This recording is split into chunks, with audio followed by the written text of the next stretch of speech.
நம்ம இந்த மாதிரி வந்து காய்கறிலாம் வந்து வாங்கி கட் பண்ணோம் அப்படின்னா நமக்கு வந்து ரொம்ப வந்து டைம் ஆகும் இல்லையா? அந்த மாதிரி வெண்டைக்காய், பீன்ஸ் இதெல்லாம் வந்துட்டு நம்ம கட் பண்ணணும் அப்படின்னா, ஒண்ணு ஒண்ணா எடுத்து கட் பண்ணிட்டு இருந்தோம்னா நமக்கு ரொம்ப டைம் எடுக்கும். அது வந்துட்டு காலையில அவசரமா நம்ம சமையல் பண்ணிட்டு இருக்கும்போது, இத வந்து எடுத்து கட் பண்ணுறதுக்கு ரொம்ப டைம் ஆகும். அதுக்கு இந்த ஒரு சிம்பிள் டிப் வந்து ஃபாலோ பண்ணிங்கன்னா, ஈஸியாவே உங்களுக்கு வந்து கட் பண்ண வரும். இது வந்து என்ன அப்படின்னு பார்த்தோன்னா, ஃபர்ஸ்ட் வந்து வெண்டைக்காய் நம்ம எடுத்துருக்கக்கூடியத சைஸ் படி வந்து அடுக்கி எடுத்துக்கோங்க.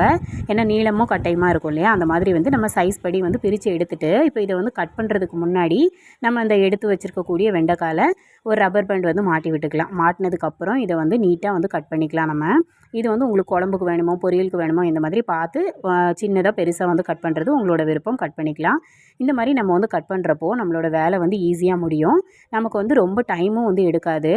முக்கியமாக வந்து வேலைக்கு போகிற பெண்களுக்கு இது ரொம்ப ரொம்ப யூஸ்ஃபுல்லாக இருக்கும். ஏன்னா அவசரமாக வந்து சமைக்கிறீங்க அப்படின்னா இந்த சிம்பிள் டிப் வந்து ஃபாலோ பண்ணிங்கன்னா போதும்.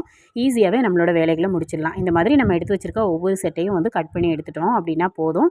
இதை கட் பண்ணுறதுக்கு பார்த்தோன்னா ஒரு 2 நிமிஷம் தான் ஆகும். டக்கு டக்கு டக்குன்னு கட் பண்ணிவிட்டு நம்மளோட வேலையை வந்து ஈஸியாக முடிச்சிடலாம். கண்டிப்பாக இதை ட்ரை பண்ணி பாருங்கள். ரொம்ப ரொம்ப யூஸ்ஃபுல்லாக இருக்கும்.